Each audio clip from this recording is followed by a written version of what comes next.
Good morning once again, good people of a great nation. It's a great privilege and honor to bring you this fresh edition of Development Focus with Jide on Night TV after we've opened the studio at 7. Like I said, where we were midway for the TMI Social, I did say that our discussion segment will start at 7:30. And I have seated there my first guest, who is an historian, is a journalist, is an intellectual octopus, somebody, a man of many parts. Is a communication expert, development worker, quite a number of things rolled into one, and he's worked with various, civil society organizations. He's an anti-corruption champion, and many more. But let me leave it at that and introduce very warmly, welcome Amsfree Ajanoku. Amsfree, you're welcome. Thank you so much. My pleasure to be here. Yeah, thanks for obliging us with your presence. And so let's meet you for those who you heard, or you are a programs manager, communications manager for a group. What's that group? The group is called the Resource Center for Human Rights and Civic Education. I consider myself as a journalist in the development community. So I started out as a features reporter at The Guardian, and I brought that skill, that reporting skill, into civil society to be able to do a bigger dissemination, wider dissemination of the excellent work that Nigeria's vibrant civil society, has been doing in various sectors, whether it's anti-corruption, whether it's on elections, whether it's on the advocacy for good governance. So that experience for over 1 decade has been a very, very interesting one, and it has had a lot of impact, I would say, for active citizenship generally in Nigeria. Okay, so here we want to delve or take a deep dive into the role of civil society organizations in the fight against corruption or in combating corruption. Many Nigerians today are disillusioned that will we ever get it right? We see our resources being pillaged. Oil theft in the Niger Delta region, huge sums of money allegedly stolen by, civil servants and their cronies. And a lot of people are asking, where is civil society in all of this whole picture? So what's your take? Who actually constitutes, or run us through what constitutes civil society organizations? Okay, I'll do that by first of all doing some theoretical excursion to talk about the discourse on corruption in the context of state and society. Okay. So you have the state with the capacity for sanction, but you have at the level of society, probably the sanction does not always work. You need moral suasion, you need enlightenment, and that is where civil society comes in. And so looking at, who constitutes civil society, we call ourselves the third sector. So you have, the government at the, at the executive, legislative, and judicial level constituting, the first and second sector. But the civil society constitutes the third sector, active citizens, associations, groups, which have an enduring interest but are not partisan, and that is what differentiates us, from political parties. We are trained to apply pressure on the system, but not in a partisan way, not in a way that that seeks to divide the issues we talk about along partisan line. So I think that's agglomeration of all groups of active citizens who are either making accountability demands, who are either advocating for new legislation. So it's a very broad field that has to do with the citizens who are getting their voices heard to ensure that society is better and that the outcomes of governance deliver for the people of the country. Okay, so let's do some housekeeping about civil society organization. First, you said they are not political or partisan. Can we really say today's civil society organization is non-partisan and non-political? Yes, the credible ones, the credible civil society organizations have to have that credo of non-partisanship. They also need that whole concept of objectivity, because you are working for a whole group of citizens. By the time you become partisan or you go into any form of partisanship, what happens is that you tend to tailor, or even if you are not tailoring, the perception out there is that you are tailoring your work, you are tailoring your interventions to suit a particular partisan group within the polity, and that will definitely come with a lot of backlash. People would definitely suspect, the motives, and then, the effects of the work will not be as impactful as it should be. So for us, we see some civil society organizations dabble into politics, but at the end of the day, their work will not be enduring. Their work will not stand the test of time, and they will not be able to build a legacy. We have seen organizations, civil society organizations, that have so much built a name recognition around the areas that they work, whether it's on corruption, whether it's on governance, whether it's on advocating for reforms. So much so that they have now become almost like a shadow government, because they understand the issues better, they research the issues better, and sometimes they even become like policy think tanks that help government to take decisions in terms of what they should be doing on those specific thematic areas. And for me, that can only come with some measure of objectivity, with some modicum of you step away from the political fray and from the partisan fray. Okay, so people are likely going to say the reason why we are in this political and economic morass is because civil society organizations who fought the military to return to barracks didn't join politics. They left politics for other sectors, and that is the price we are paying today, that we didn't get involved in politics. And because we are not involved, you see the effort of people who really did a lot, put their lives on the line during the military junta.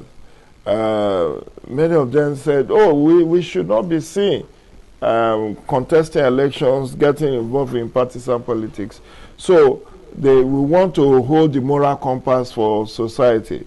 But there is a school of thought within the civil society space that is why we do not have credible Nigerians occupying political offices and now allowing people of blinking intelligence to take over the political space.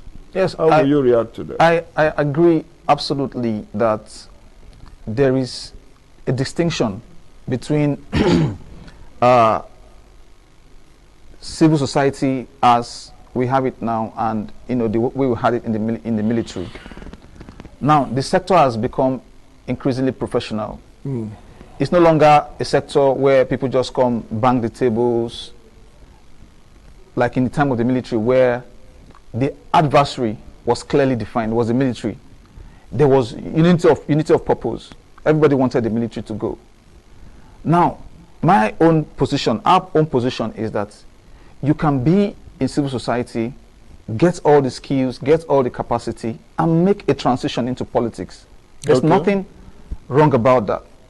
I think that is what should have happened, during the military, to have people who have fought, who have put down their time, their talent, their capacities to push the military back to the barracks, to now have them transition into the political space. They would have taken a lot more responsibility. They would have had more of that, what we can describe as the manifest destiny of the democratic process. They will have had it in mind in terms of designing policies, initiatives when they got in government. But that you're a civil society organization and you become a supporter of a political party, it removes the element of objectivity, and it reduces your work in terms of making you to become a partisan element, thereby dividing your constituency, because you're working for the people of Nigeria. Not all Nigerians are in PDP, not all Nigerians are in APC, not all Nigerians are in Labour Party. So if you come out explicitly as a civil society person to identify with any of those political parties, you are alienating others who could have been beneficiaries of your work by that. So back to that question about, was there a mistake during the advent of democracy in 1999? I think there was a mistake in our people in civil society not transiting into the political space to contest for that space. Taking the skills they've gathered here, taking the knowledge, taking all the data they have about the space. That was a mistake. But we can correct that mistake, but we can correct it by encouraging people to move from civil society to politics and not to stay in civil society and do politics. That way, it's going to damage the sector. So let's look at a few who took the gamble. The incumbent governor of Ekiti State, Dr. John Kayode Fayemi, was a director in Center for Democracy and Development. He transited, and today we have him as a shining example. This is his second term as governor of Ekiti State. He also held the position of Minister of Solid Minerals at some point in time. So that's one. We have someone like Abdul Oro of Civil Liberties Organization, Campaign for Democracy, who became a member of House of Reps. We have Uche Oyogocha, Honorable, who also from CDHR, CLO axis, made a transition and became a member of House of Reps. Then I think in the short-lived tenure of former Deputy Speaker of the House of Reps, he was the Chief of Staff to Honorable Emeka Ihedioha. In that brief period, he was Governor of Imo State. Then we have someone like Professor Julius Ihonvere, who is there in House of Reps. But the argument people are making today is that these people are too few to make impact.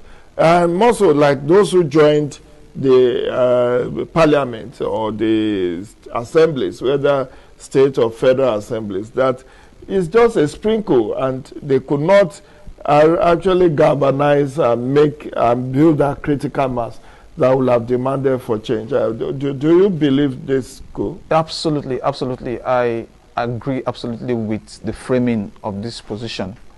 And that comes from the fact that, in fact, you took the word out of my mouth. I was just thinking as you were asking the question that these names have not amounted to a critical mass. We are not saying these people are angels or they are perfect, but we are saying that the ideals, the ideas they have taken from civil society and taken into governance would bring about something, a shame factor. These names you've mentioned, there is a benchmark below which they cannot afford to descend because they have a reputation, they have CVs to protect in the future, and even in the course of governance, they still have friends in the international community who would ask them questions. Oh, this was not what you espoused while you were in civil society. And so I think what we need is much more of elements and great characters, strong characters like that coming from civil society, going into the governance space, coming from professional groups. So you have a lot of these professional groups, NMA, MBA, people who know what it takes to drive the system, to run the system, coming into the space and ensuring that there is impact in the space. So like one of the names you mentioned, Dr. Kayode Fayemi, we have seen some of the laudable roles he has played, some of the policies he has implemented in Ekiti State. You have a policy like Owo Arugbo, a kind of stipend given to the elderly. He apparently has gotten that kind of idea from what we preach in civil society, talking about inclusion. Social inclusion. Social inclusion. You have to put everyone, especially the poor and the vulnerable in society, put them in the vortex of policy and in the implementation of your governance ideas. So it may not have been all rosy, it may not have worked out completely, but at least you have semblance of what should be in governance being brought into and that can, if we now have a critical mass like you talked about, that can also rub off on other actors, and it can now shape the agenda of government. Even within the anti-corruption framework and systems that have been put in place. So how do we deal with that? I think the straight answer to that is the president at his own level has to take responsibility. So there are some, it doesn't matter, put IPPIS, put UTAS, put the Treasury portal.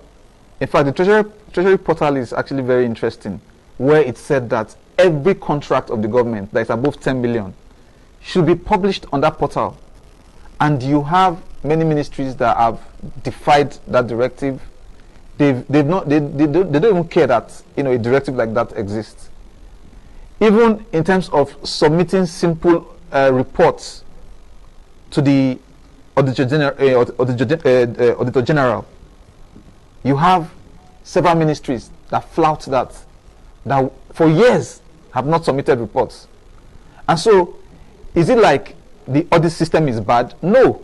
Or the architecture for auditing MDAs, ministries, government parastatals, is it wrong? No.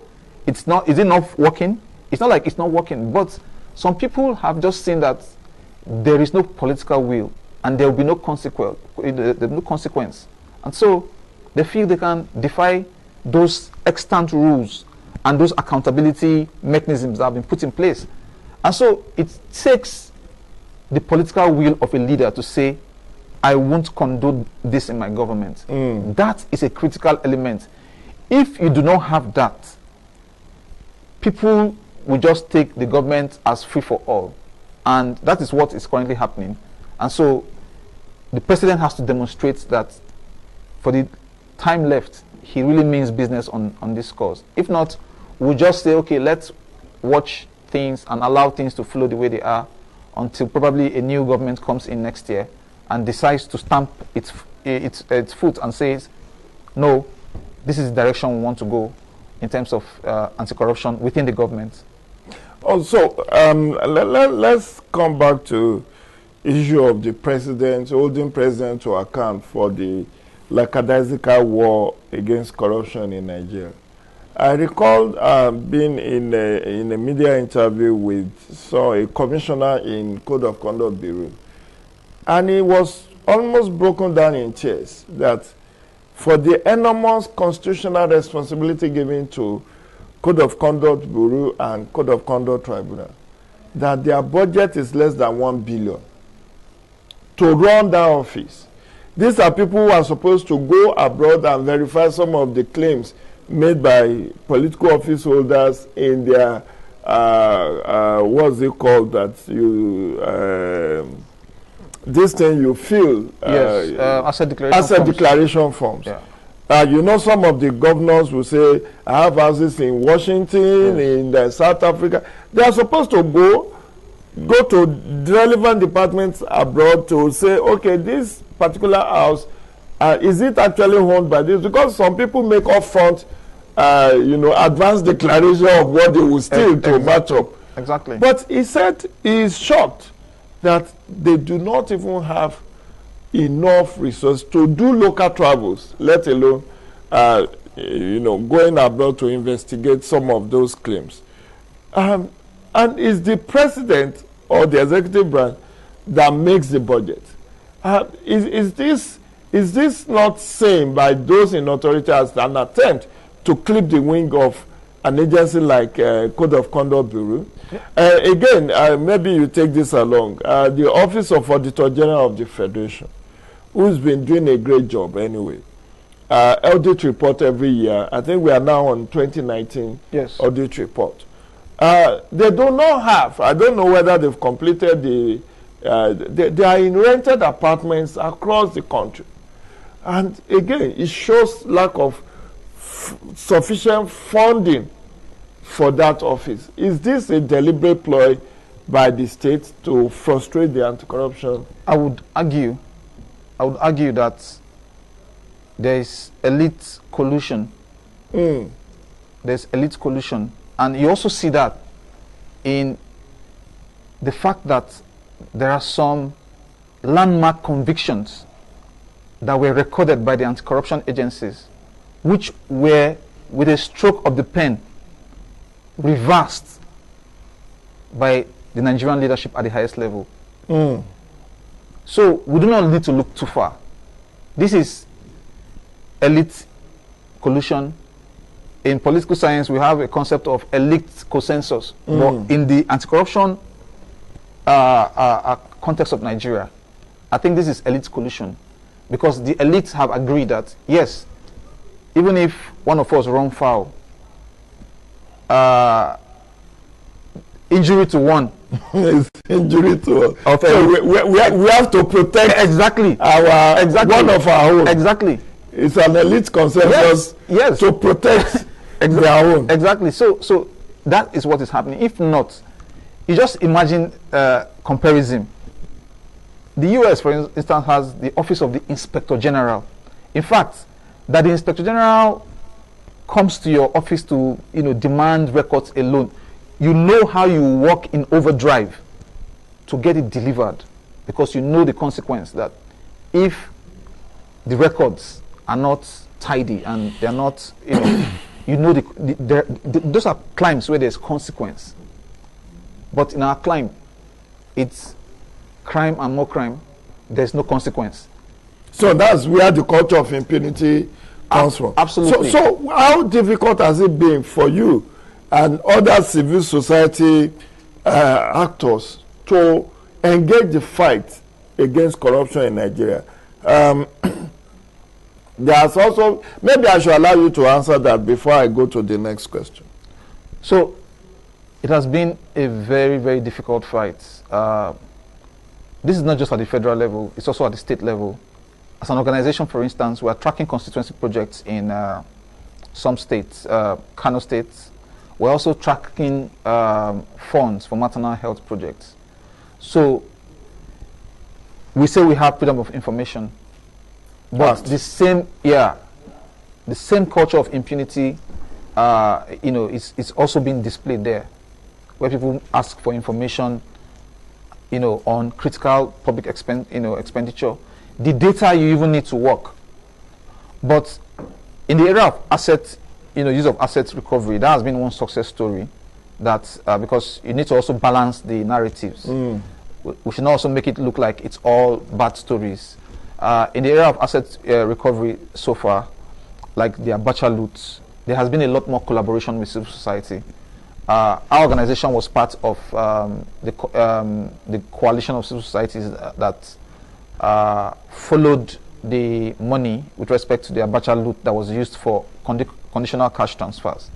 But that was not an internal initiative.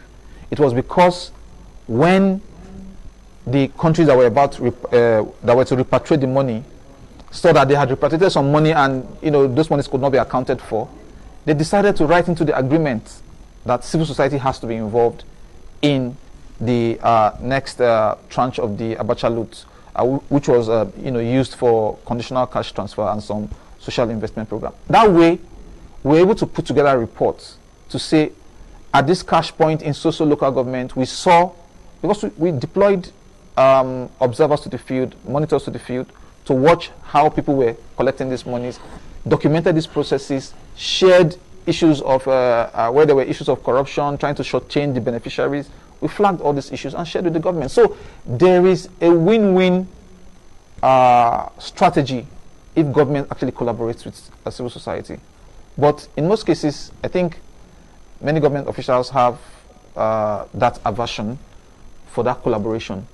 Because let's make no mistake about it, government itself cannot be everywhere.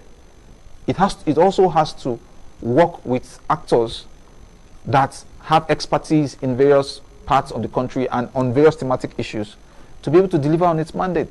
So I can say that what civil society is doing is like 50% of what groups like the National Orientation Agency should be doing. We are filling that gap. I'm not saying this because I'm in civil society, but this is practical reality. If we were not there, I'm telling you, the rot we talk about, the collapse we talk about, it will have been far worse than it is now. There is a part of public procurement law that also says civil society organizations should be part of the bidding process, or to have an observer status at the opening of bids for contracts and all of that. How compliant as the relevant agencies, ministries and departments be on that? And do the civil society even have capacity to engage those technical bids to know that, it is the true the person or the organization or the company that have the best bid that eventually got enlisted for the contract? Yeah, so I will speak from our own experience as an organization. Like our organization was part of the bidding process because I like to talk grassroots, more of the grassroots, because that is where most of our projects are. Projects on education, healthcare. These are the key issues that affect the common man, at the grassroots. So from our experience, we have been part of bid rounds by the Ministry of Education, the suburbs in some of the states, and we've tried to push, to get to the point you talk about. But of course, you also meet a lot of stumbling block. In terms of capacity, I would say we are growing the capacity. We do not have all the capacity, and foundations like MacArthur has been doing lots of investments in getting us trained. For example, we have some data gathering trainings, giving us the capacity to understand bill of quantities and things like that. So the capacity is growing, but the overarching issue still remains the willingness of the government to come to terms with the fact that it is its own anti-corruption fight that is being pushed. So if the government says it is setting an anti-corruption agenda, it must be willing to also follow up on that by bringing civil society on board. But where it doesn't, civil society also realizes its constitutional mandate. It's enshrined in the Constitution, the abolition of all forms of corrupt practices. And that is where pressure comes in. That's where we now leave aside moral suasion, we now leave aside discussion. We have to put pressure, we have to speak up. We have to get citizens to speak up and put pressure on the government to do the right thing. Thank you very much, Ansfree. I know there's a lot to say, but maybe we should pause at this point in time and invite you some other time to come and walk us through what way forward. Because the civil society organizations have also been accused of corruption, and we cannot shy away from that. We cannot just sweep that under carpet. I want to thank you very much for coming on the show this morning. That will be the size of our first discussion segment. We'll be back in a bit. Thank you very much. Yeah. We'll be back in a bit to take us through the second and conclusive segment. Please stay tuned. Yeah.